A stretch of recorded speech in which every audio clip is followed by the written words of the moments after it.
Welcome to Extraterrestrial Reality. Today we have another hearing. This is in the Senate, a Senate subcommittee hearing, and we're going to have the new AARO director, who was just earlier this year who was given the permanent position to take over for the initial director, Dr. Jon Kirkpatrick. This guy here, we're going to see what he is all about. Jon Kosloski. And should be very interesting, I hope. But you never know. It could be a bore fest. I thought that the last hearing from last week, the House hearing, I thought it was very interesting. I mean, of course, nobody there presented any end-all evidence to prove to the world the reality of the situation regarding these alien beings. However, that doesn't matter. The important part that happened last week was the fact that you had these people, former government people, testifying under oath to a cover-up, and that's the important part, and that's what people need to keep in mind. But today, we'll see if we get anything out of AARO, out of the new director, Jon Kosloski. And anyway, I guess we're going to start. I want to. There's an article here. We'll just to get us caught up on what we're going to be. What to expect. This was an article today from USA Today, and we'll just check it out here. It says here, Director of Pentagon's AARO to testify to Congress about UFOs. And let's see what it says here. It says, less than a week ago, whistleblowers in Congress rekindled the notion that high levels of government are concealing evidence of non-human intelligent beings and the mystifying vehicles they pilot.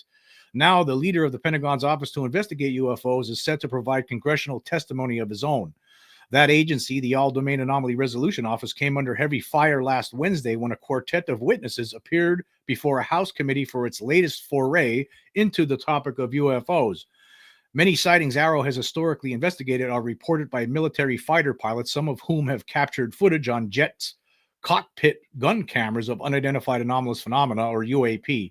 The acronym has come to be the government's preferred term for what is still largely known among the public as UFOs, both because it's less stigmatized and because it includes objects seen in not just in the air, but in the water.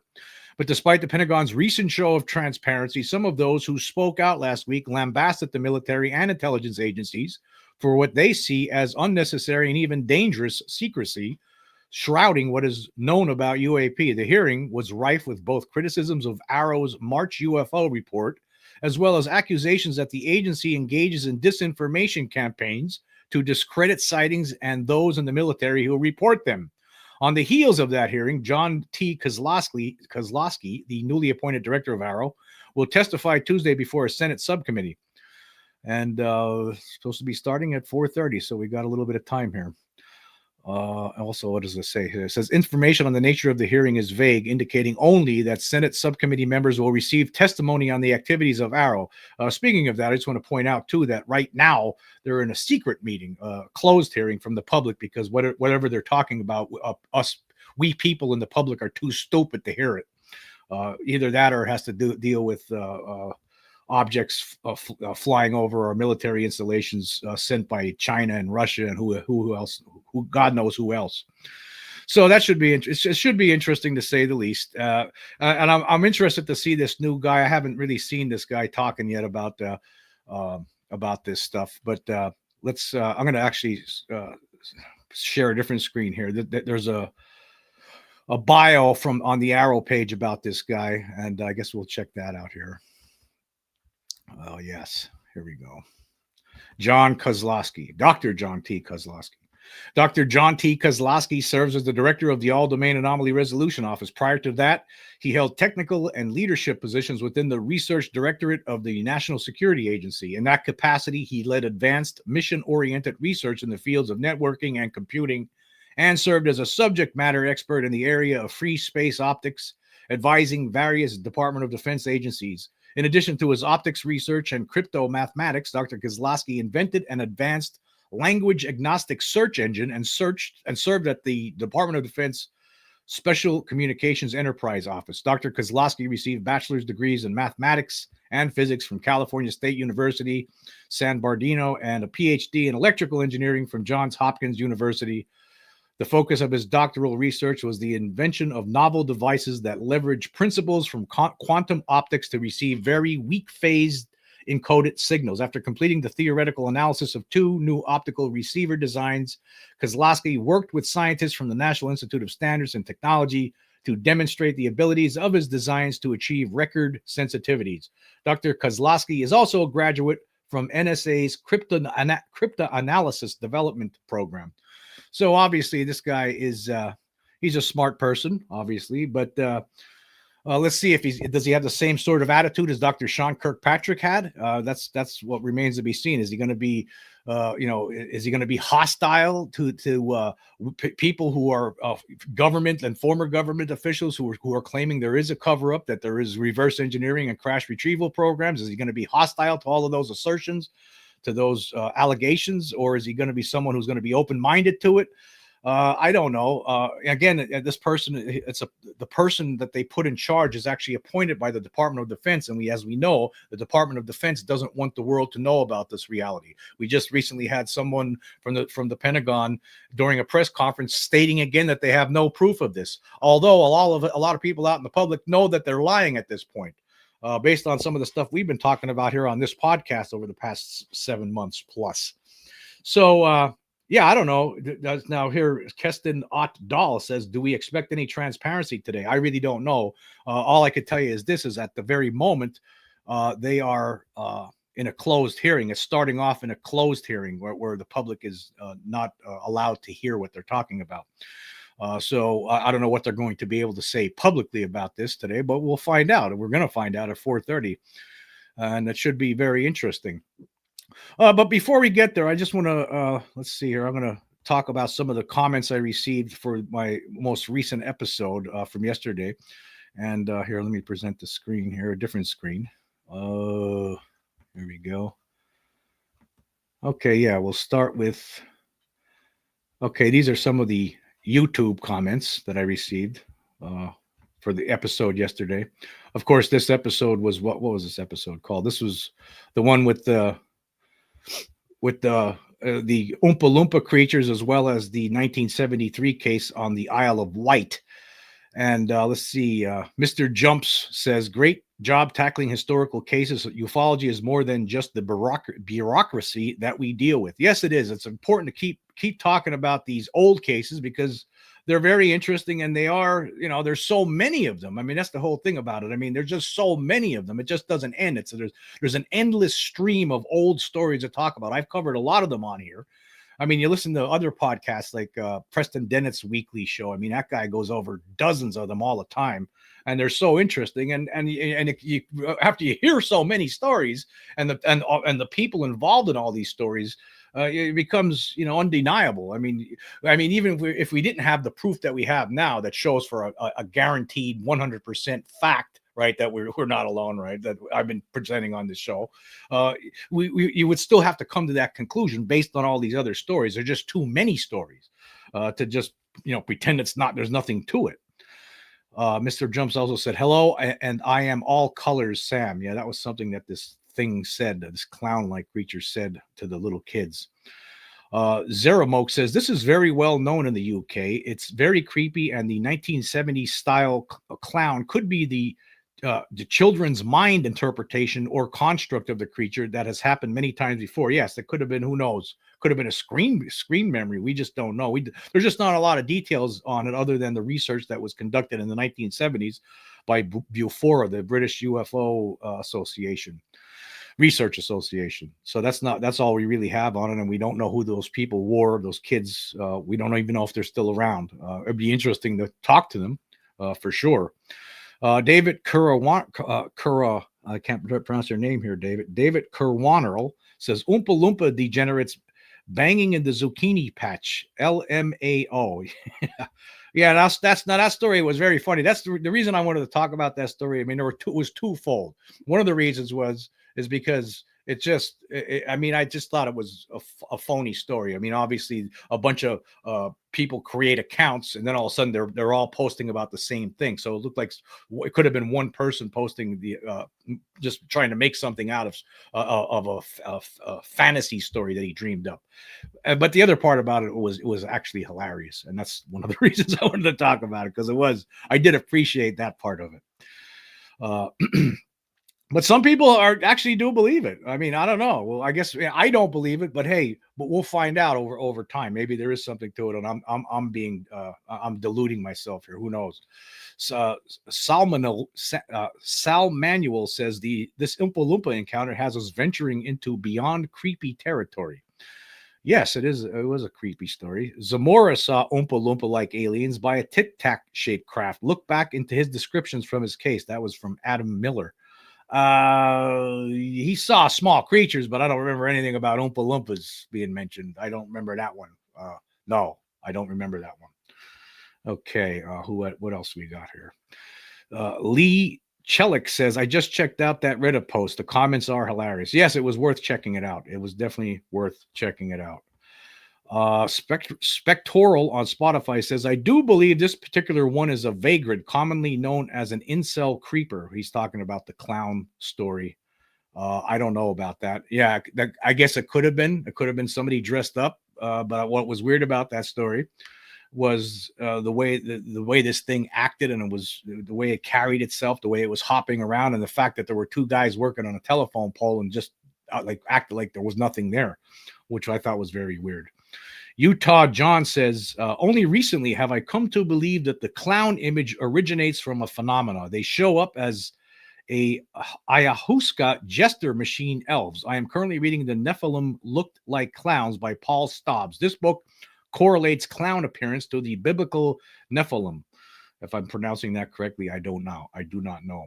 There seems to be an uncanny phenomena, accuracy / precognition to some of the Star Trek series stories. Perhaps the phenomena is a fan of Star Trek and acts accordingly. Now that's an interesting concept. In the Star Trek Voyager episode, The Thaw, they find themselves experiencing a virtual reality, a strange, dark, circus-like atmosphere. A sadistic clown appears to lead the group of computer-generated characters. Of course, there's also John Wayne Gacy, the killer clown, and Almost Forgot Killer Clowns from Outer Space. Yeah, you wonder sometimes if they're just mimicking what we do and, playing games with our heads because they know what we think, they know what scares us, they know what religions we follow. I mean, so they could use all these things against us and really play some games on us. I mean, if you're 10,000 years more advanced than some other intelligent species, you would really be able to run roughshod over them for sure. Christiana says, in response to that comment from Utah John, Christiana says, oh yes, you are definitely onto something with this. It makes sense too. I remember that Star Trek episode. Now I want to watch it. Thank you. By the way, I do love Star Trek, especially the old series. I'm a big fan of the old original Star Trek series. I mean, the characters to me were just fantastic. Kirk, Bones, Spock. It was just a great show, and the stories were always highly intriguing.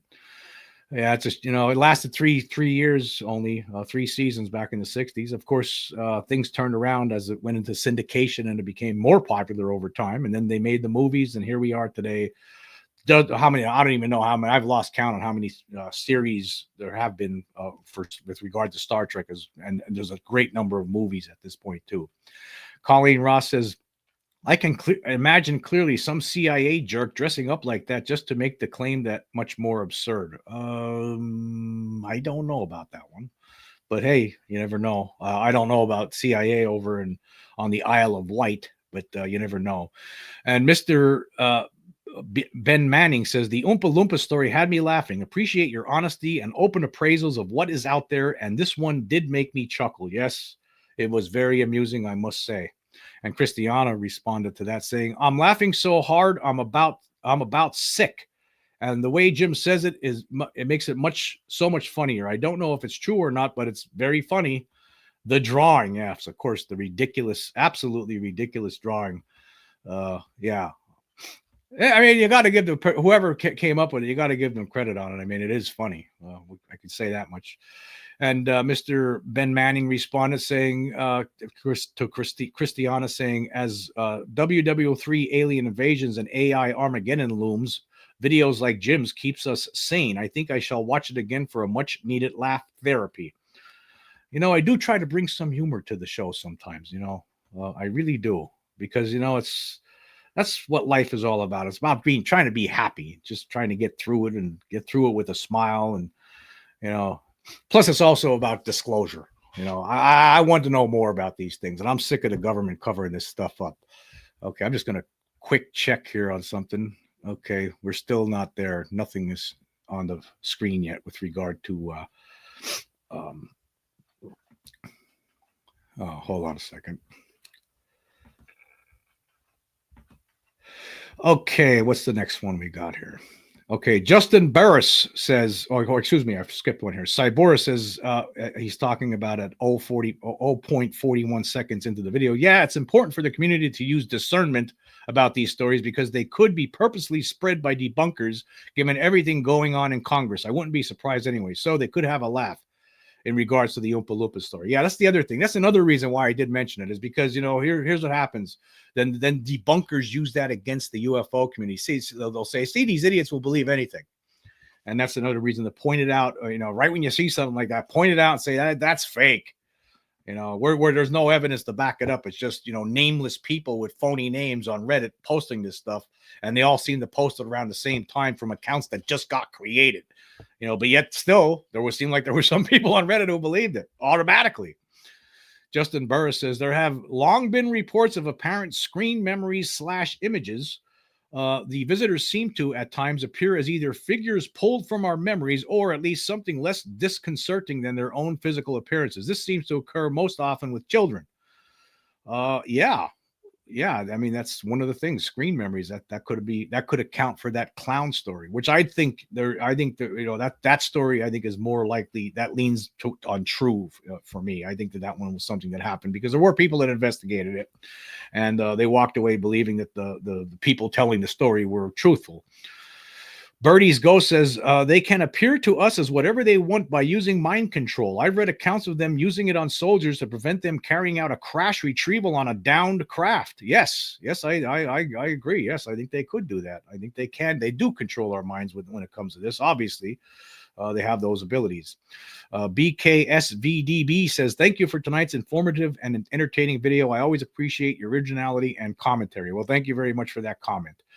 And Cyborius also says, hey, Jim, good evening. Hope you're doing well tonight. Looking forward to tonight's episode. And then I got another one here from Alan Gidia. Fascinating. Thank you. Well, you're welcome. And then Colleen Ross says, I think there will be many strange things that will come to pass considering it is all so foreign to us. Exotic beings, machines, etc. have potential to seem far-fetched and unfamiliar. We only know of probable extraterrestrial existence and nothing about anything else, so we have to consider it all. All information is worthy of logging and investigation. It's the only pathway forward. There will be a lot of strangeness. Oh, yes, that's so true. Okay, now I'm going to just quick check on to make sure, okay, they're not starting yet. And then we're going to go to some of the recent Spotify comments next. Okay, where is it? Here we go. All right. Okay, this was from Colby Wolf. Says, as a child, a green basket, and this was in response to that episode, Alien and Clown-like Costume Mystifies Youths. Colby Wolf says, as a child, a green basketball-sized orb would come into my house and everything would be hazy. I could never wake my family up, mom, sister, anyone. It would make a loud whistle sound, and the first time I heard it, I thought our smoke detector was going off because of the noise and the hazy look. Wow, I wonder what was going on there, Colby. I wonder if there was maybe abductions occurring. That sounds very, very, very strange, I must say.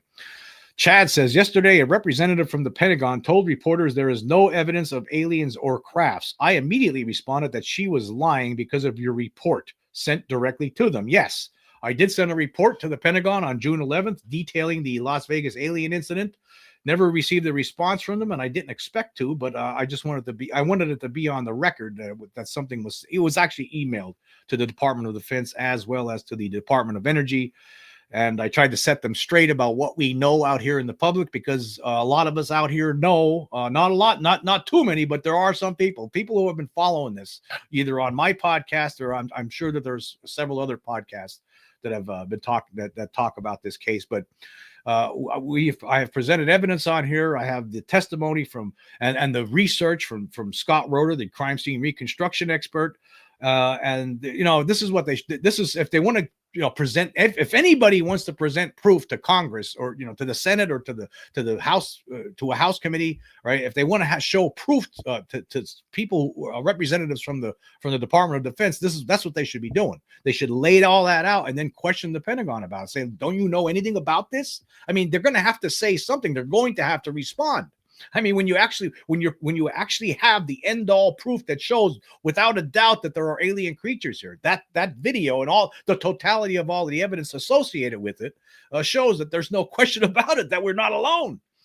So, I mean, if you want to just, finally end this nonsense, then that's where we should be talking about that. But I guess people don't want to do that. Okay, I just want to do a quick check here and make sure. Okay, still not started yet. All right, back to the comments. Okay, Mr. Dempsey says grays presenting as clowns is common in children's experiences. Yes, there have been kids have they don't. I've heard a couple of stories like that before where they thought that it was a clown that was coming to them and it turned out to be an extraterrestrial. John Gulliver says this. It says, "Keep going, mate. Love from Australia. I talk to so many people here, and it's a big country that's very conservative. Many talk about the things they see. These people are nobody's fools. They drive trucks thousands of kilometers yearly. People are finally finding a way to communicate their experiences without ridicule. All the best." Well, thank you very much, John. And I'm glad that people are starting to act that way, because it's important. That's one of the things that that really bugs me. That's one of the biggest reasons why I started this podcast over 3 years ago, is because I didn't like the ridicule. I mean, I despise the ridicule that people who have these experiences face, and it's just not fair. It's just not fair. It's such an injustice in my mind, and that needs to come to an end. And hopefully, these hearings, maybe this is the beginning of something. But I still think that the way we're going to get to the bottom of this finally is somebody needs to present absolute proof, whether it's in the video that I was talking about before or something else, something that they're hiding, that some of these defense contractors are hiding in their basements or whatever. We need something like that. Okay, Silver Kuda says, "Love your work." Well, thank you very much. And Hosea says, "Great show." Well, thank you very much. I appreciate those comments. Okay, we're going to stop that screen and we're going to just do a quick check. Well, actually, I'm going to share the other screen to make sure we don't miss anything. Yes, here we go. Oh, something's happening there. Yeah.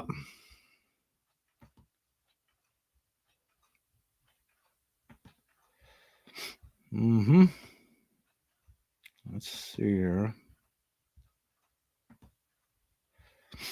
There we go. Well, we'll be ready when they show up, though. Anyway. Yeah, I'm looking forward to it. I mean, who knows? I mean, maybe this guy is totally different than Dr. Sean Kirkpatrick. Well, we'll find out. We will find out. It should be very interesting. Okay, now there's been a lot going on in the chat here that I wasn't paying attention to, so I'll try to. Oh yeah. Okay, Justin Burris says, "I was very impressed with Representative Nancy Mace's performance at last week's congressional hearing. I think she and Representative Anna Paulina Luna were pushing the conversation in the right direction." Yes, they are doing very well. In fact, I'm really happy that this is the one thing where it's a bipartisan effort. There was that other guy I thought that made an interesting comment where he said, was it Moskowitz, said that they're being told questions not to ask.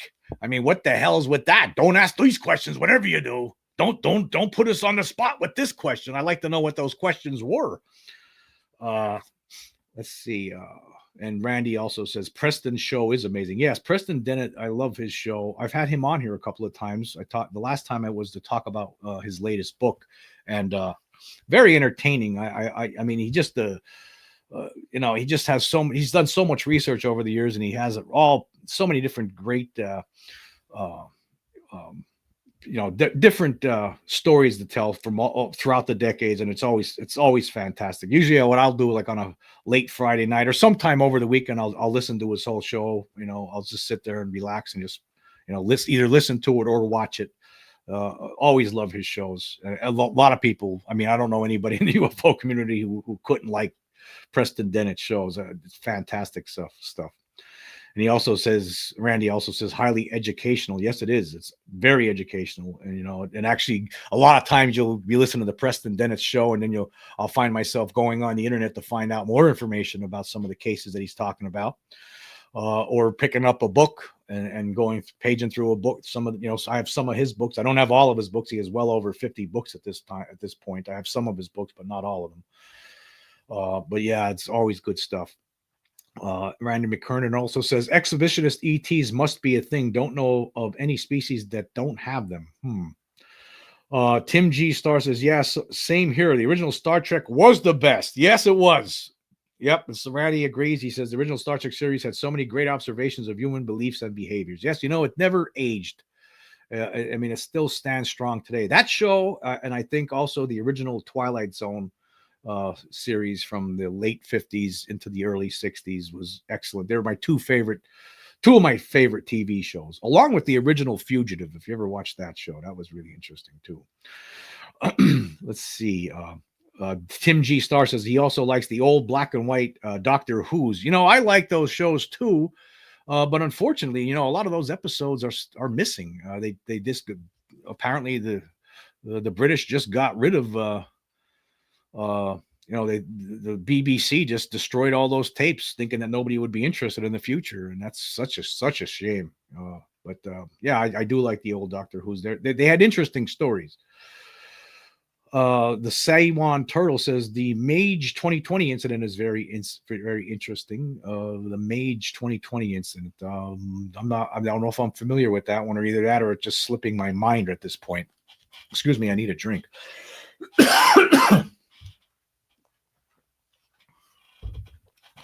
Okay, it's a 4:26, so we got about 4 minutes. Yes. Is Doctor Who a thing in America? Yes, it is, Tim. A lot of people in America love Doctor Who. I know people who are big Doctor. There were some friends I have who are big Doctor Who fans, and this was probably back in the 2000s. And I actually remember watching it when I was a kid, but I used to be on PBS here. But then I guess it was in the 2000s. Some of my friends were telling me about it, and I start watching it. And every now and then I'll watch it. I haven't seen every episode. Unlike Star Trek, I believe I've seen every episode of Star Trek and the Twilight Zone. The Saiwan Turtle says the Majestic 12, the control group. Who's really in charge? Yeah, well, I think there's some group that's in charge, and I think it's a combination of Pentagon officials alongside defense contractors. That's what it is. They're working hand in hand, and it's very important for them to keep it a secret. And I'm sure they have a lot of different reasons of why they want to keep it a secret. But it's no longer a secret. Actually, that's the whole issue here. As far as I'm concerned, it's no longer a secret. Because we have, a lot of us have always known, right? This is the whole thing. A lot of us have always known. There's a lot of cases out there too. I mean, so many cases that just, informs us that this is a real phenomenon, and that this is something that is most certainly being covered up by governments of the world. No question about it. But at the same time, I think that, now it's a different story. It's a new era. It's just that, unfortunately, and I was just talking to Scott Roeder yesterday, I think. He just got back from a trip, and I was just talking to him again about this. And we both of us have been acknowledging now for months that this is most certainly the Vegas case is being not only it's being ignored by the mainstream news for the most part. I mean, we had a little traction there. We had News Nation and Fox News Digital. I mean, that's about it. We didn't get much further than that. And you have a lot of people in the UFO community who just, they're not saying anything about it. And when they do, they basically make fools out of themselves, as far as I'm concerned. And so, I don't know. We have the proof now. It's just a matter of time before more and more people learn of this reality. Okay, let's try to skip through here. We have some more. Grim77 says, got my donuts ready. Okay, I did buy some, speaking of donuts, I picked up some donuts myself today. Yeah, I had one. I had a glazed donut. That's it. Let's see. Brooke to himself says, AARO may acknowledge UFOs, but they'll pretend they just started this year to avoid association with the past crimes. Yeah, we're going to find out with how they're going to present. I still go back to that historical records report, and I think about how devastating that was to see that piece of garbage. I mean, that was trash, man. That was just trash. I mean, just the Roswell stuff that they wrote about alone was just, it just turned my stomach. It really did. It was so lousy. They didn't even put any effort into it. All they did was refer back to reports that the Air Force had released back in the 90s and just let it go at that. They didn't look into it anymore. Although there was, dozens of different military witnesses.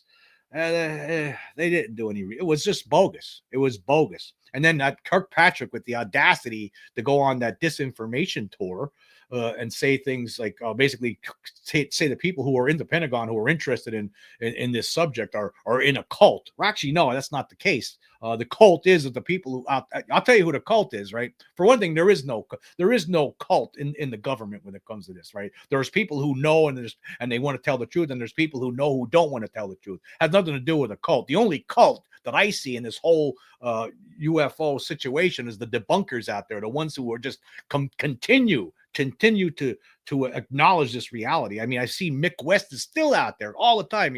I subscribe to him on Twitter just to make sure. I want to see what he's saying, and he constantly, this debunker Mick West, constantly always churning out stuff and trying to debunk UFOs and poo-poo this whole thing.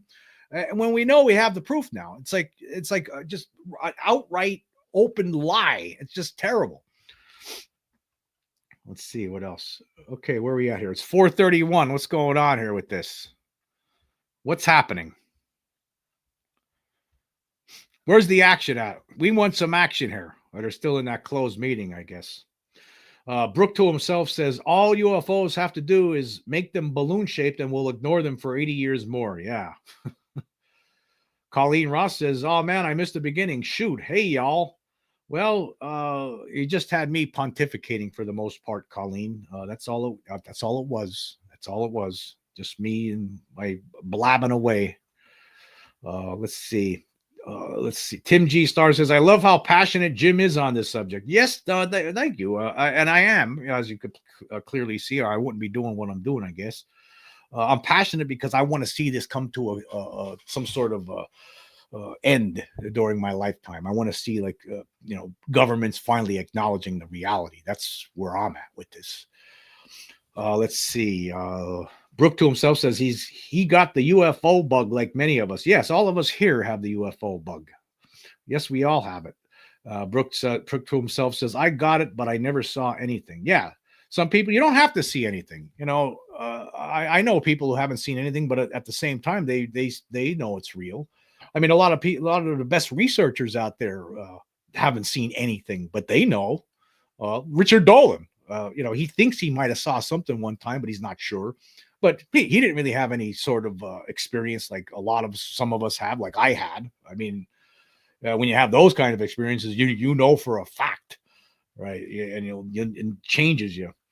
Bill Davis says, I used to like the Outer Limits series, example, the Xantai Misfits. Yes, Bill, I forgot to mention the Outer Limits series. I actually love that series too. I actually own that old series on Blu-ray. I very much enjoy that show just as much. Yeah, Colleen. Yeah, this was. She says I didn't know this was happening today. Yeah, I didn't know it was happening until yesterday because it wasn't announced until yesterday. As far as I know, it was just something that popped up all of a sudden, and that's good. That's a good thing. It's a good thing. I mean, we had that hearing last week in the House. Now we have this hearing the Senate committee hearing today. I mean, we're going to have AARO answering some questions. The new guy, Jon Kosloski. Let's see what he's like. I just hope he's not a clone of Dr. Sean Kirkpatrick, because that would be, very, very disheartening. That would be very disheartening if you get that kind of hostile approach. That would just not be good from where I'm sitting. The Seion Turtle says, I'm surprised you didn't know about it in 2020 in Brazil. A UFO crashed near a mountain. U.S. officials were alerted. Footage got scrubbed on social media. You know what? And I do remember that case now. Yes, I do. I do remember that case. Yes, I do. I'm sorry. Yes, I do remember that case. You know what? I'll have to do some more research into that and do a show just on that one of these days. Ice Rain J says, I was attacked by a translucent tentacle being on my couch as a 19-year-old. It had pearl-like glistening. Well, that's interesting. You hear about these octopus type beings sometimes, and so some people that you're not the only one. In fact, I did a show on that in recent months. Christopher King says, legend. I don't understand how they don't mention the alien Vegas case. Well, they don't mention it because it proves it, and they're not ready to prove it to the world. They're not ready to start answering questions, not even Congress. I'm not even sure how many people in Congress are aware of how damning that Vegas alien evidence really is. I mean, some people, there's so many different stories out there, right? I mean, you had so many different things, and to them, when they just hear it, it's just, that sounds too crazy. I don't know if I could believe it, and they just walk away. That's what it is. Let's see. Yep, it's over. You're right, Chris. It's over. Anthony K, are you familiar with UAP fast movers on the Custodian File channel? No, I am not. I guess I should become familiar with it. Colleen Ross says, to me, it speaks volumes that they didn't. Yeah, it does speak. Okay, here we go. This hearing will come to order. I'd like to first thank our witness, Dr. Jon Kosloski, for testifying. He is our newly appointed director of the All-Domain Anomaly Resolution Office, or AARO, an office Congress established in the fiscal year 2022 NDAA to investigate this very serious problem of unidentified anomalous phenomenon, or UAP. Dr. Kosloski comes to AARO from the Research Directorate of the National Security Agency, where he worked in areas of optics research and crypto mathematics. He previously served at the DoD Special Communications Enterprise Office. We look forward to regular engagements between you and the committee. When unidentified anomalous phenomenon enter our airspace, we need to know about it. We need to identify it, but in order to do that, we need to reduce the stigma and credibility challenges associated with these events. Our service members, scientists, foreign partners, and the general public need to know that their reporting, research, and analysis will be taken seriously and acted on in good faith. In the spirit of transparency, AARO recently released a consolidated annual report just a few months after releasing the first volume of the historical record report in March of this year. These public documents help highlight the challenges still facing this office, including the lack of timely and actionable sensor data, the need to revisit cases placed in the active archive, and the importance of improving reporting sources, both in the interagency and internationally. In this hearing, I want to probe a series of specific issues. First, as incidents at Langley and elsewhere have demonstrated, unmanned aerial systems, or UAS, continue to pose significant threats to our national security. In addition to safety of flight issues, these UAS create for our own pilots and air crew, the UAS present clear and undeniable counterintelligence concerns around some of the most sensitive airspace. While standard UAS are not part of AARO's mission, your work on sensors at military installations across the country will be critical to making sure that we have the domain awareness necessary to accurately identify and track these objects. I expect your office to also pay close attention to any anomalous characteristics that these systems could present in the future. Second, I look forward to your presentation of 3 case studies demonstrating cases that AARO has resolved, including the Go Fast, which is one of the most prominent UAP cases. However, I believe it is important to acknowledge ongoing public interest in the Nimitz incident, the gimbal video, and other prominent UAP cases, and for AARO to share what it can about those cases as well. It's also important that AARO speak to unresolved cases and what types of anomalous activity have merited further analysis. And while I know AARO has gone through a period of transition over the past year, it is important to share these disclosures, both resolved and unresolved cases, with the public, even when a Senate hearing is not scheduled. Lastly, while some have been hesitant to come forward to AARO in the past, I hope that potential individuals with firsthand knowledge of unreported programs view your arrival in this position as an opportunity for a new start. AARO was created by Congress to do this work. Congress waived non-disclosure agreements for those who disclose information to AARO and gave AARO the authority to go and turn over every rock. I hope those with information to share use this opportunity so that we, as your senators who represent you, can do our jobs. I look forward to hearing more on these issues from Dr. Kosloski and for members to start a dialogue on this important topic. With that, I would like to turn to Senator Ernst for her opening statement. Thank you, Madam Chair, and thank you, Dr. Kosloski. Our hearing today is about identifying UAPs and understanding their potential implications, which could range from technological advancements to potential threats to our national security. Are these phenomena tied to foreign adversaries such as China or Russia, leveraging advanced technologies beyond our current capabilities? Or do they represent unknown scientific phenomena that challenge our current understanding? We must answer these critical questions to ensure that our national security is not compromised. It is vital that all agencies work in tandem to aggregate data, identify patterns, and develop robust analytical frameworks. Our ability to detect, track, and respond to UAPs requires the latest technology and full cooperation from all government branches. Thanks very much, Dr. Kosloski, for your attention to this matter, and I look forward to the valuable insights that you and AARO can provide to our committee, and I yield back. Thank you. Dr. Kosloski, please make your opening statement. Thank you, Chairwoman Gillibrand, Ranking Member Ernst, and distinguished members of the subcommittee. It is a pleasure to be here on behalf of the Department of Defense as the new director of the All-Domain Anomaly Resolution Office. I appreciate the opportunity to provide a status update on AARO's work and respond to your questions about unidentified anomalous phenomenon, or UAP. On behalf of the department and the entire AARO team, I want to say how grateful we are to Congress for its continued support. Unidentified objects in any domain pose potential threats to U.S. safety and security. Reports of UAP activity, particularly near national security sites, must be treated seriously and investigated with scientific rigor by the U.S. government.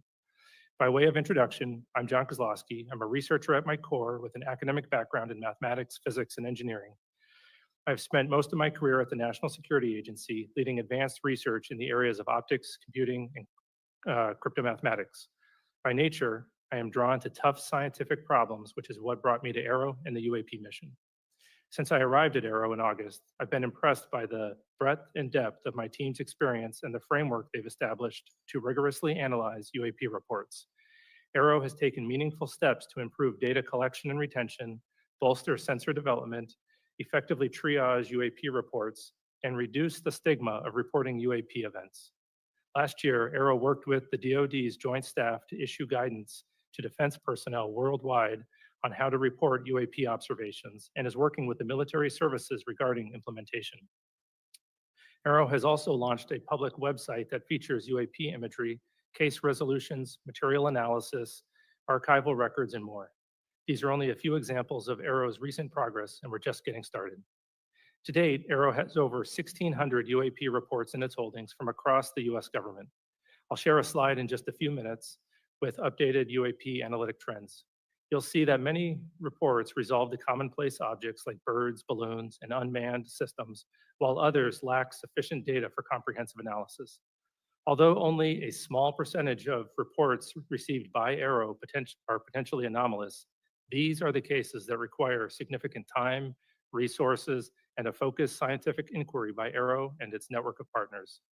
It is important to underscore that, to date, AARO has not discovered any verifiable evidence of extraterrestrial beings, activity, or technology.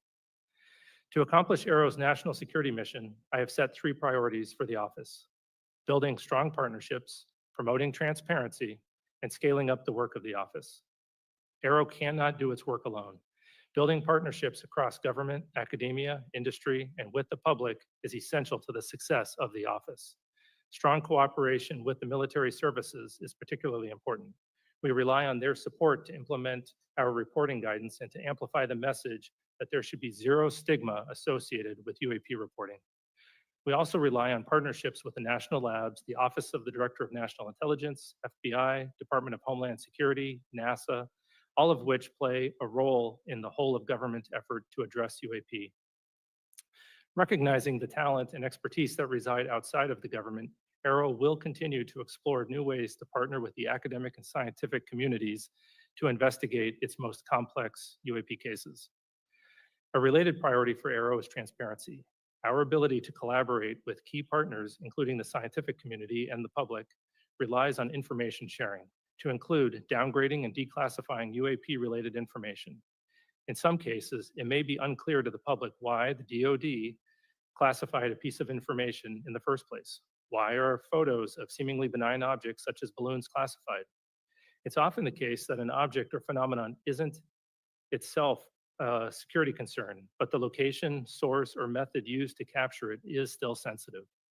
Many cases are difficult to quickly release to the public, but are reported to the appropriate committees in Congress that are authorized by law or House and Senate leadership to receive the information. It is important to note that AARO does not unilaterally declassify information. Instead, we work with the originator of a classified record to ensure that declassifying that record does not inadvertently harm national security. This can take time. Nonetheless, the department is committed to declassifying and publicly sharing more information on UAP while protecting sensitive sources and methods. I'll be sharing some newly declassified imagery in just a few minutes. AARO is also working closely with the National Archives and Records Administration to make UAP-related documents publicly available in a digitized collection. Meanwhile, AARO continues to review the U.S. historical record relating to UAP. We welcome any former or current government, civilian, contractor, or military service member with relevant information to reach out to us at www.aaro.mil. My final priority is scaling up AARO's work to match its mission. AARO needs to bolster the quantity, quality, and diversity of data that it acquires and examines. This means tapping into existing data sources within the interagency while deploying AARO's own organic sensor capabilities. To the extent that UAP results from the domain awareness gaps, more and better data will help us fill those gaps and help us understand what is being encountered. In closing, AARO is committed to the highest standards of scientific integrity. We will not foreclose on any explanation for UAP prematurely. We will continue to follow the science and data wherever they lead.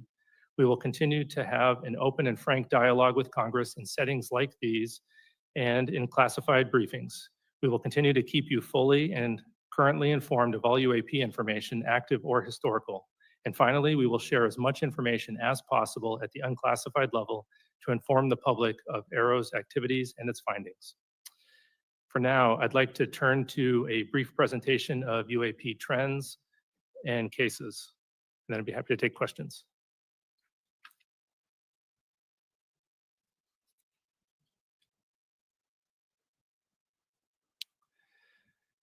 Okay, this chart represents the UAP reporting since 1996.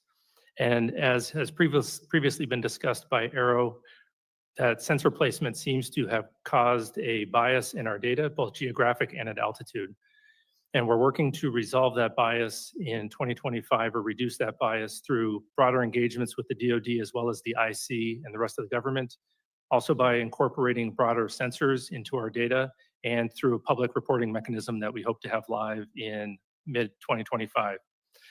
On the left side shows the altitudes, and we'll see it's a bit cut off. We'll see that most of the reporting occurs between 15,000 and 25,000 feet.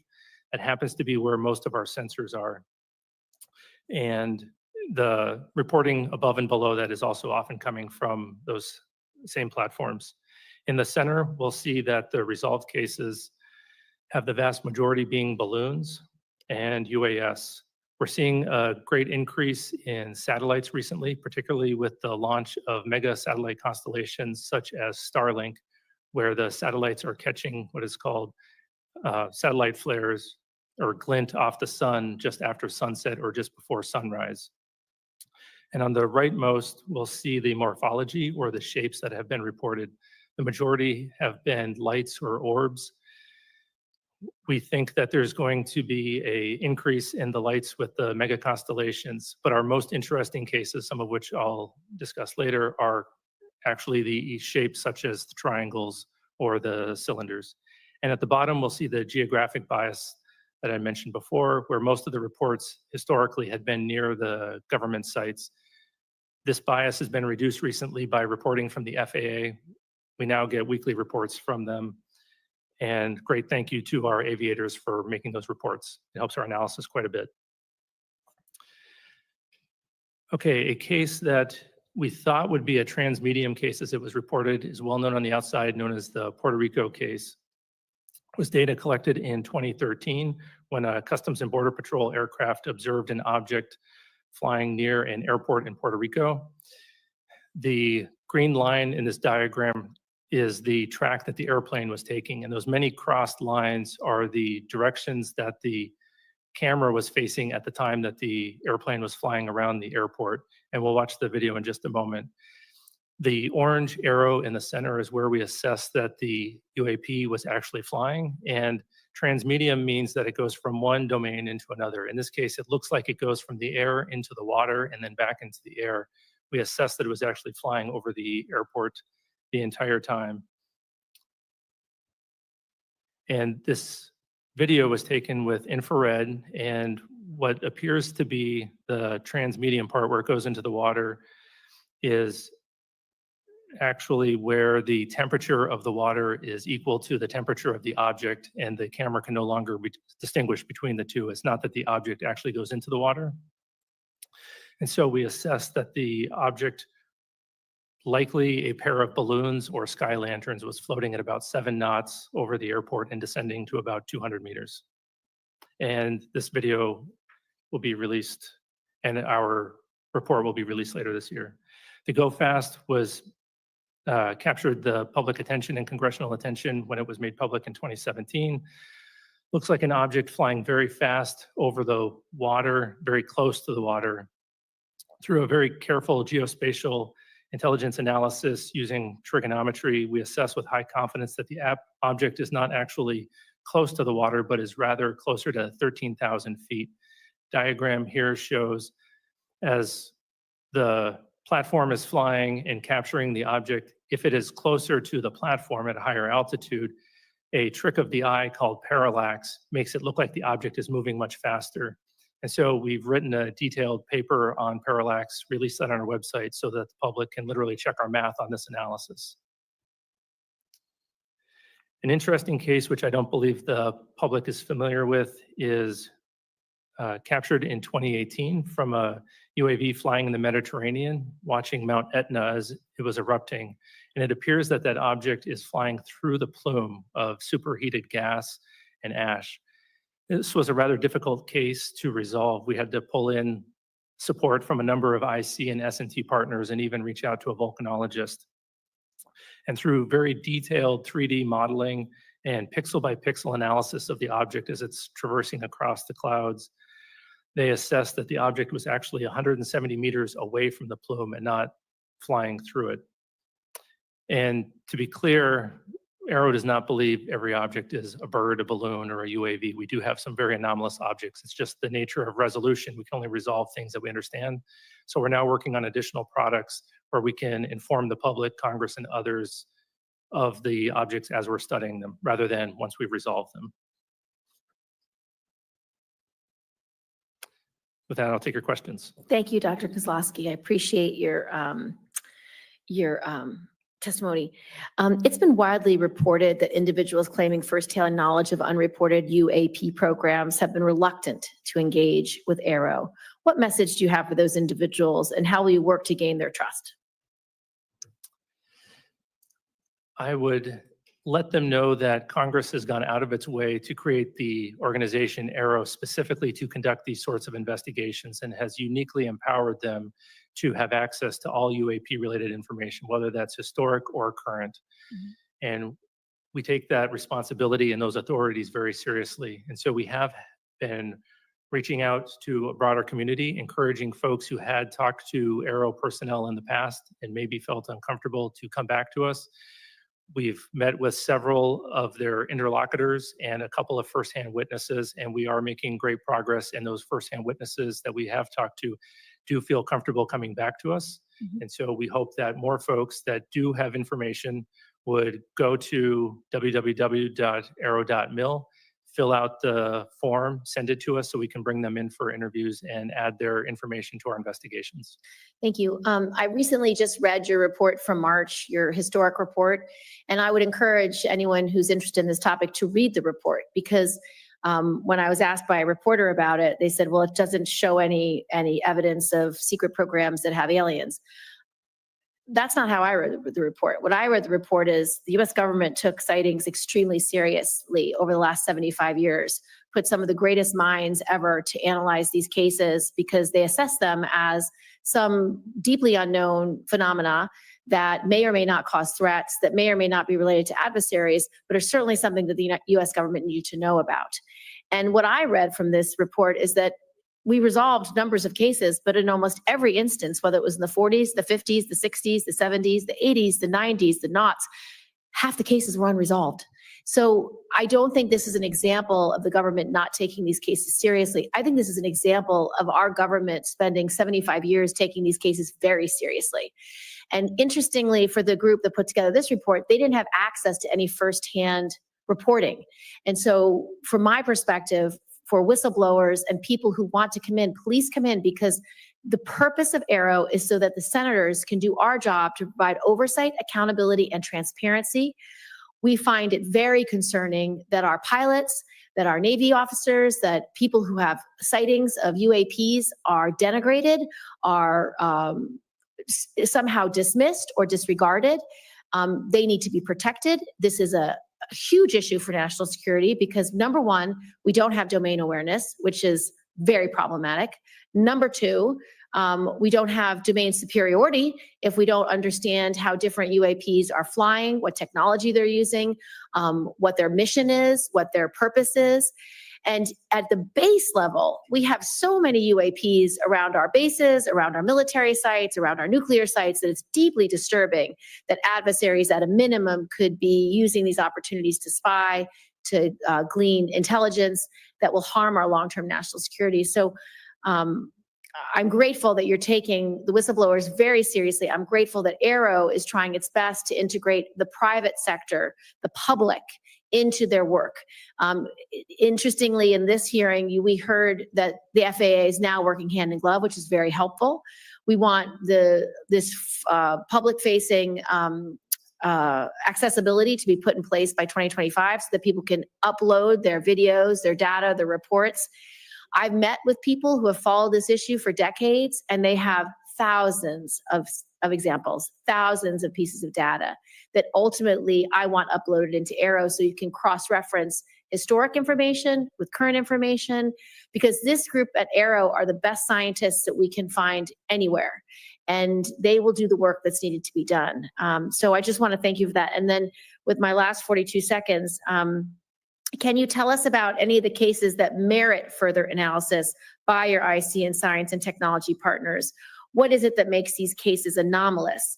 And a large number of reports are placed in the active archive because AARO does not have enough information. What might prompt you to reopen a case like that? And do you have any examples?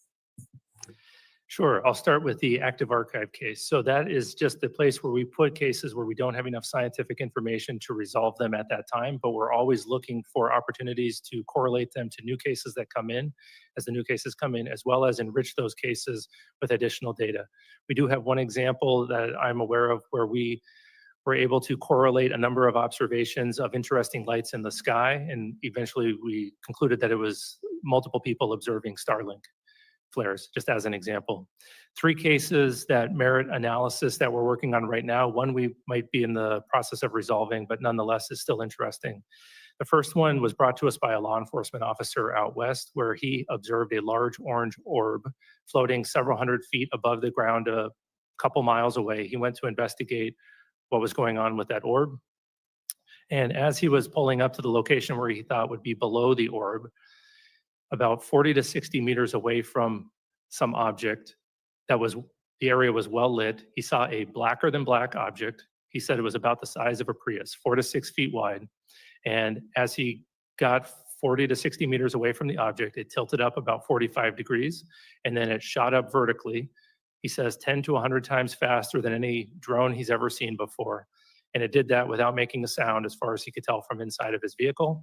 And just as it left his field of view through his windshield, then it emitted very bright red and blue lights that illuminated the inside of his vehicle as brightly as if someone had set off fireworks just outside his vehicle, or street flares. So that's anomalous because of the size of the vehicle with the great acceleration. And when he came back to investigate that area, he found no disturbance of the ground beneath it. So that's one interesting one. Another one comes to us from Southeast US. There was a US facility where 2 cars of government contractors were leaving the facility around 9 o'clock in the morning. They looked up in the sky and saw a large metallic cylinder about the size of a commercial airplane, and it was stationary. They observed that there was a very bright white light behind or around the object. They saw it stationary for 15 to 20 seconds, and then it disappeared. Obviously, an object that large, stationary, unless it's a blimp, is unusual, but then disappearing, we can't explain how that would happen. And then the last case was interesting. We had a aircraft that was flying parallel to another aircraft, and it was capturing imagery of it. And a small looking object appeared to fly between the two of them much faster than them. Through very careful analysis, we think that the object might have actually been further away than the object that it was videotaping, but it requires very careful analysis to come to those conclusions, and we don't have the metadata to support that yet. Senator Ernst. Yes, thank you, Madam Chair. And Dr. Kosloski, you mentioned that you do work with the intelligence community. You're working with the FAA. Has AARO involved academia? Have you gone to universities? Do you have outside organizations that you are working with? And if so, can you walk us through some of that collaboration? Sure. Right now, most of our collaborations that are veering towards academia are with university-affiliated research centers associated with universities or with FFRDCs. Our partnership with universities, I would say, is lacking right now. We have some one-off associations with university professors. However, that's our fault, and it's largely because of the need to declassify data. We need to give the professors something to work on before we can really engage them. So we're working significantly on a declassification effort. We've hired a number of declassification experts, and we're going to be trying to get cases like the ones that I just discussed here declassified so that we can engage with the universities on a regular basis and provide them the data. Talking to a scientist without data is going to be rather disappointing. So hopefully in 2025, we'll be increasing those efforts. Right. Well, I appreciate that. I think there's a huge pool of talent out there that you should tap into. Given the public's growing concern and interest in UAPs, how do you balance the need for the transparency that our public is demanding with the potential risks of revealing classified defense information? Yeah, that's always a concern that's on the front of our minds. We want to make sure that we're deconflicting both on potential U.S. programs and what the IC might be tracking for adversarial programs as we're aggregating that information and preparing to share it. However, oftentimes we can remove the discussion of the unidentified and anomalous activity from the sensitive information that our partners are concerned with. And that's usually going to be the platforms that the information was collected with, if it is truly anomalous. And so we have our partners working alongside in the declassification of that data. Very good. And then without having to explain the UAP, what do we need to begin really doing about them? What precautions can we take? What should we be doing about them? I think that removing the stigma, reducing the stigma is the first step. We need to make sure that we're having honest and transparent conversations about them, because if we're hesitant to discuss them, then it opens the opportunity for an adversary, as you had mentioned earlier, Senator Gillibrand, to come in and conduct some activity. So we need to do that, and we need to have more persistent monitoring and understand that whether it is a UAP or a counter UAS issue, that we need to have that complete domain awareness around our national security facilities. Wonderful. Thank you. Thank you, Madam Chair. Just a couple of follow-up questions. We didn't discuss in this setting the most recent UAP or UAS encounter with bases like Langley. I know that the incursion by UASs that were publicly made available through the press that took over 2 weeks was fairly alarming to senators, because there was a question about what technology they were using. There was a question about why it was so hard to detect.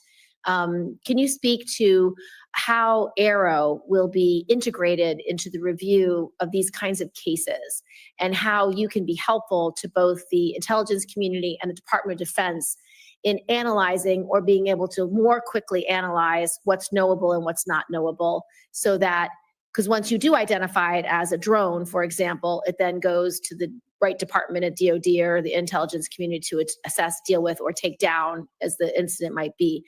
But talk to us a little bit about what role you can play for both the DoD and the IC community in these kinds of incursions that are happening when we don't know what tech is being used, and we don't understand a flight pattern, or we don't understand how they arrive and depart in the way they do. Yeah, we are generally going to be supporting them through an advisory capacity as an organization that naturally needs to conduct baseline experiments of the environment to see what normal looks like, whether it's balloons, birds, anomalous activity, or drones flying through an environment. We're going to gather a lot of data that will allow us to characterize an environment very well and then detect and follow those tracks, hopefully rather efficiently. There's also a lot of overlap in the type of sensors that are going to be used for the counter-UAS mission and the UAP mission, whether that's active detection like radars or passive like cameras.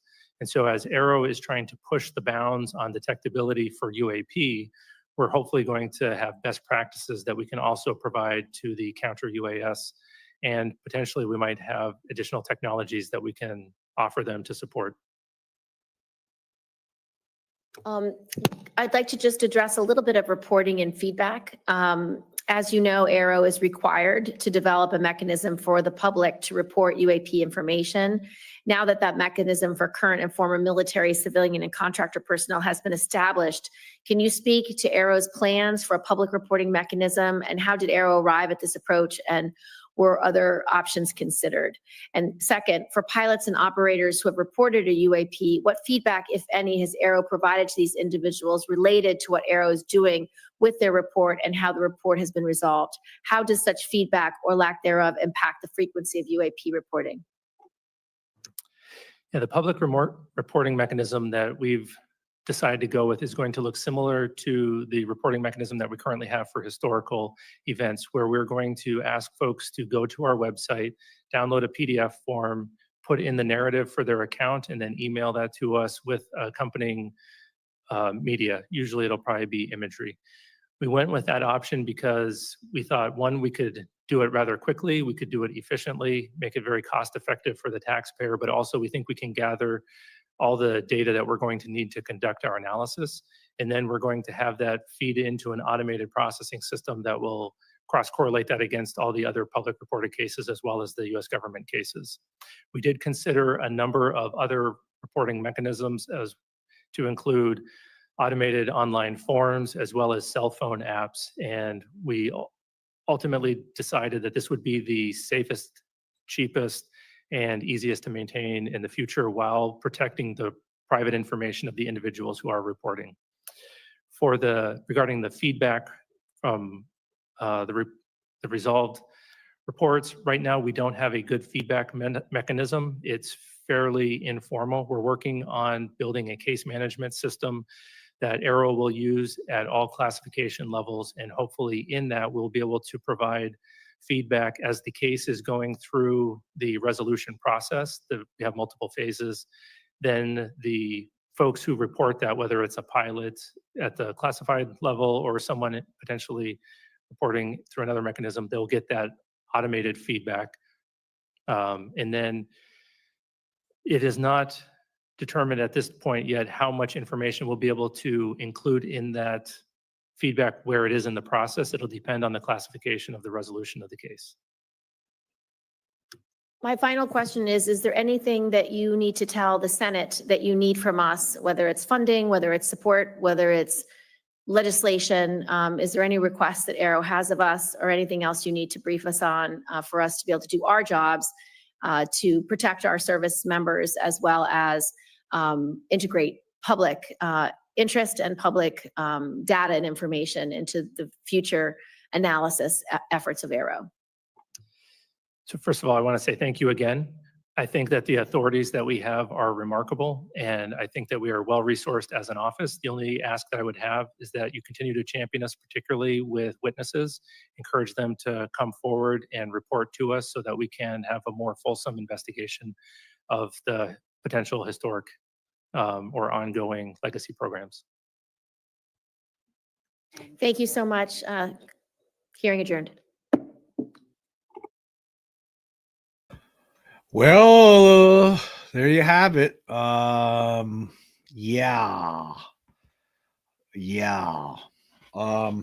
Well, we didn't get much. I could just say that it was somewhat disappointing. I think one of the more disappointing parts to me was, I mean, Kirsten Gillibrand, I give her credit because she is someone who pushed for hearings, and I appreciate that. However, for her to talk about that historical records report the way she did, I mean, that report was garbage. I mean, anybody who studied this over the years knows this. I mean, I remember Richard Dolan, the way he pretty much tore it to pieces when it was released. So that was a little bit upsetting. And then, of course, I thought was interesting, there was a couple of UFO incidents, famous ones. For instance, the 2016 Go Fast incident. He showed that video, and he says that there was there was no anomalous characteristics, although I don't think he said what it was. And then there was something else that we never even saw before, something from 2018 that was in Italy and near Mount Etna. And he said it looked like an object going through volcanic explosions or whatever, smoke, but it wasn't really going through this. It was actually a balloon that they just determined. And but he did talk about some cases where they have no explanation for it, and that was interesting. There was one actually where he talked about somewhere in the southeast United States. There were people leaving a facility, and they saw this metallic cylinder that was just sitting there stationary in the sky, but they didn't show us any imagery. I guess they didn't show us any imagery of anything that they couldn't explain for the most part. I didn't see anything like that. It was pretty boring. There was only a couple of people there. There was only Joni Ernst and Kirsten Gillibrand asking questions. Nobody else was there. There was nobody in the audience. There was no fanfare whatsoever, it seemed.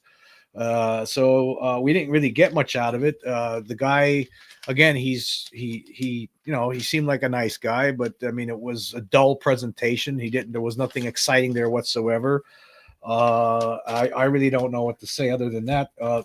No, he did talk about that there's going to be a public reporting system that's going to be up and running at some point where people could upload their images, citizens. I don't know. To me, I just don't know. It just seems like we're spinning our wheels with things like this, with something like this. This to me is decidedly different than what we had last week. We had whistleblowers last week, basically Lou Elizondo, Tim Gallaudet.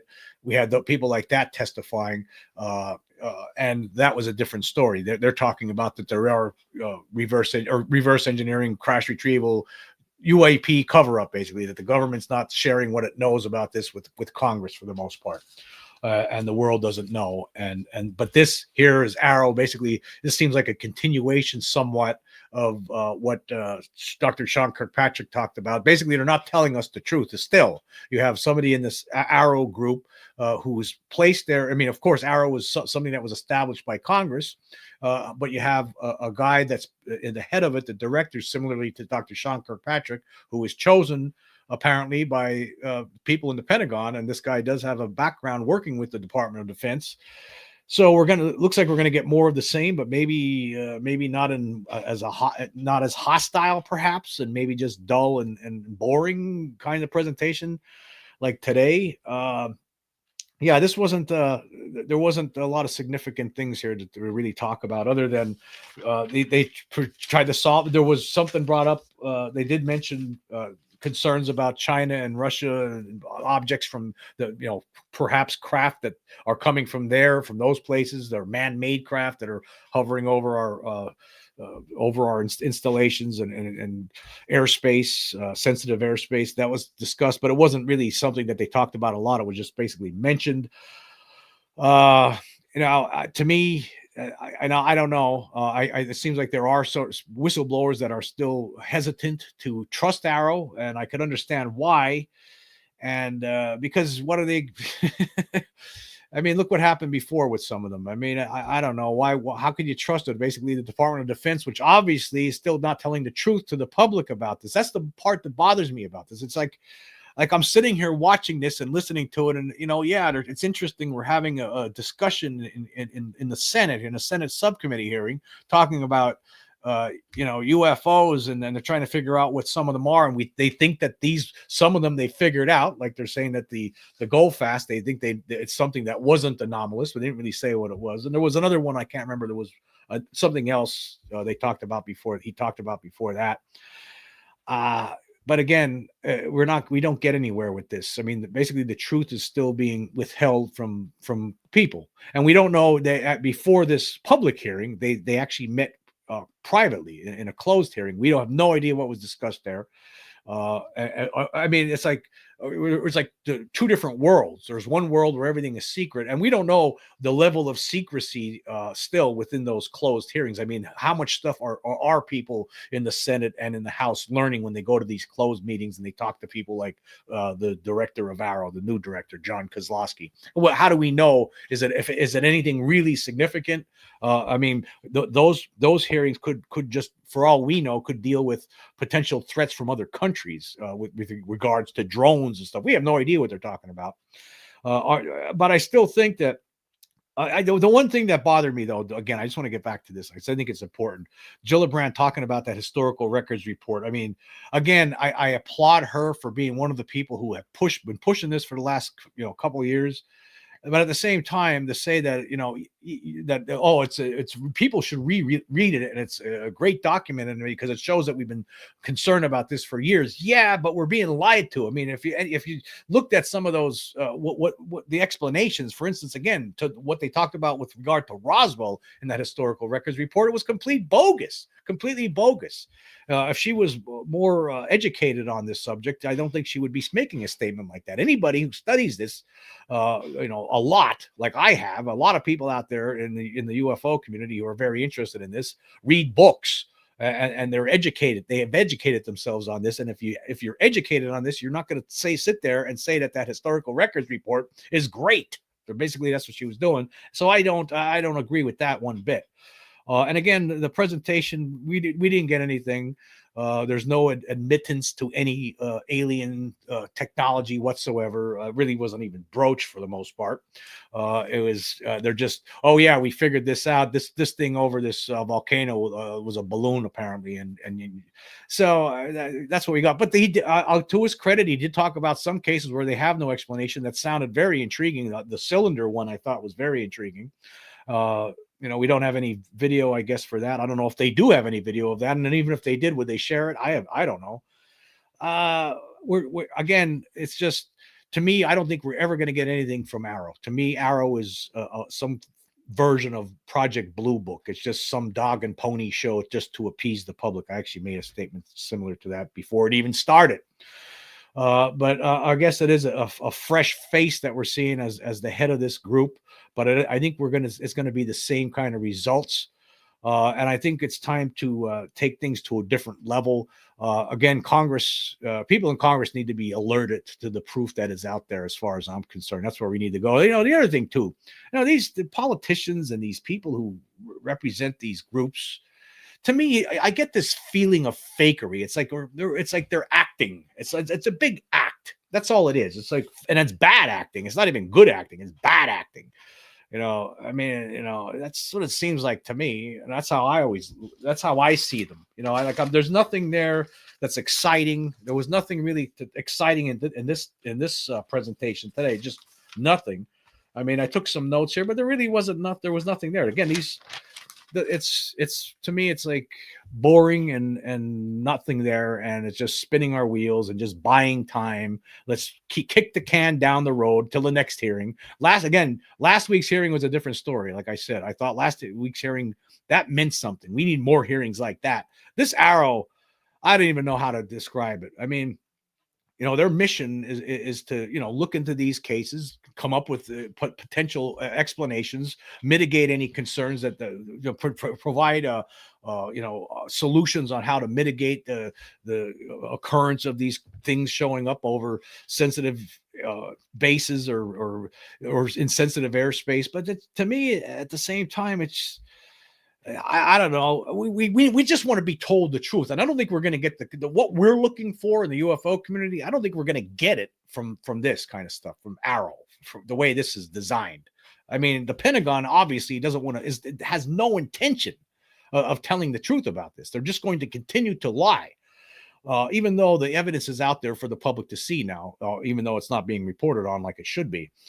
We are definitely not alone. There's just no question about that, and it's time that different kind of things are talked about in the halls of Congress when it comes to this subject, not just words. We need more than words. We need the proof needs to be presented, and there needs to be action toward that end. And that's what I'm going to try to put my focus on that moving forward, because I don't think we're going to get anywhere with AARO. I think AARO, to me, still, even under the new leadership, is a waste of time. And today's hearing, well, it's entertaining and it's fun. I had a great time today. I want to say, yes, I want to thank, there were people that, Bill Ferguson, I want to thank for the contribution, as well as Dub Snapper. Thank you very much. I do appreciate that.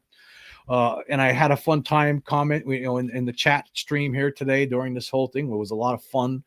And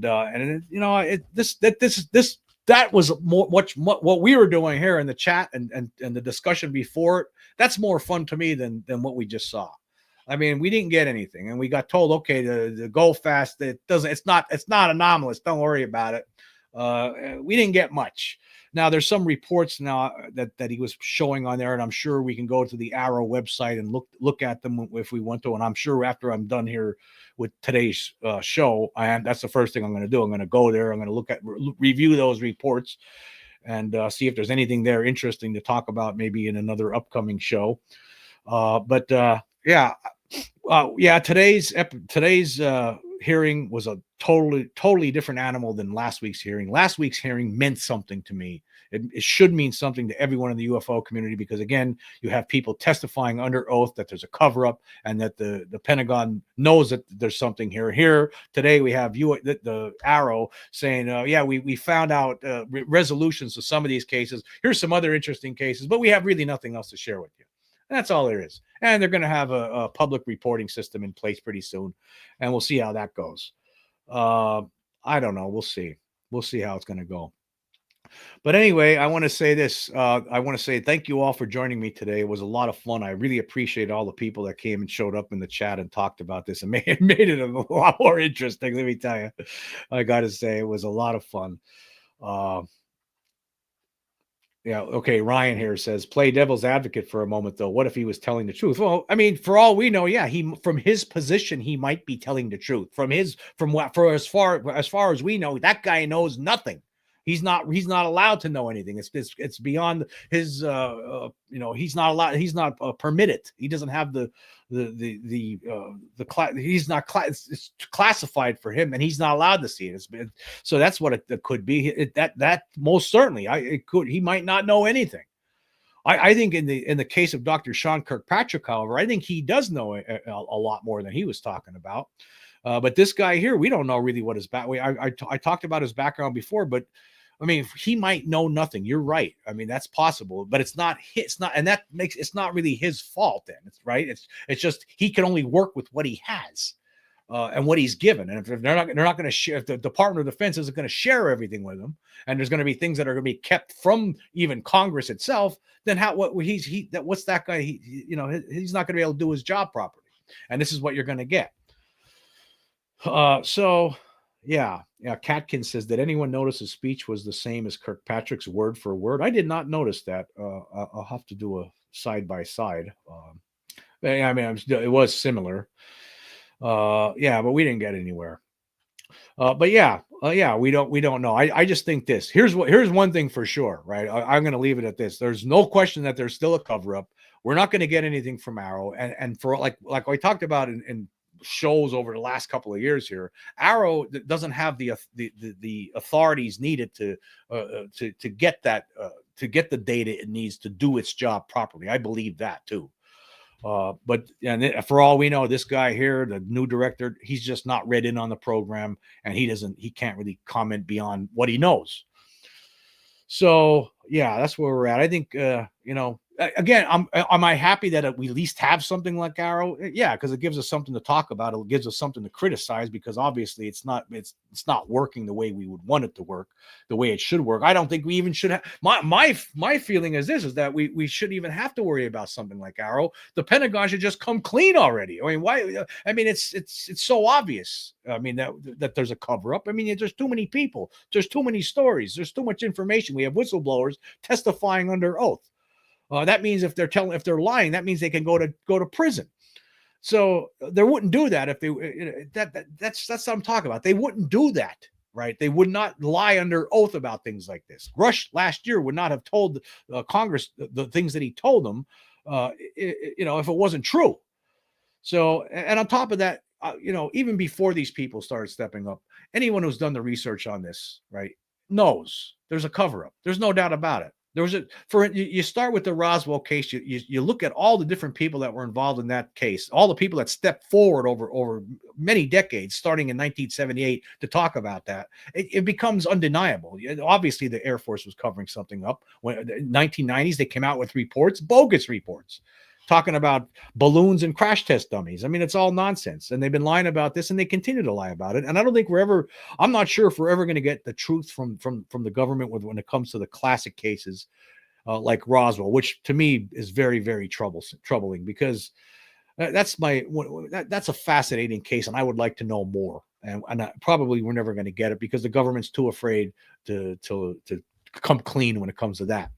I think what they might try to do here is, like, all of a sudden act surprised that there's something here and we didn't know. That's what it seems like they might be working toward. That's how they're going to disclose it. Yeah, there was all these reports we've been getting since David Fravor back in 2003, and yeah, there is something to it. Well, what about all those other cases before that? Oh no, we didn't know anything. There was nothing. I mean, that's what we might be. That's why the disclosure we might be moving toward, where they admit to things in recent decades, but nothing from 1947 all the way up till the 2000s. Like they'll say, "Oh, we didn't know, nothing to it. There was nothing there." Anyway, I guess I'm gonna wrap it up, and I want to say again, I want to thank all the people that showed up here today and that were commenting in the chat. It was very much appreciated, and I want to thank everyone. So thank you all for joining me today. Until next time.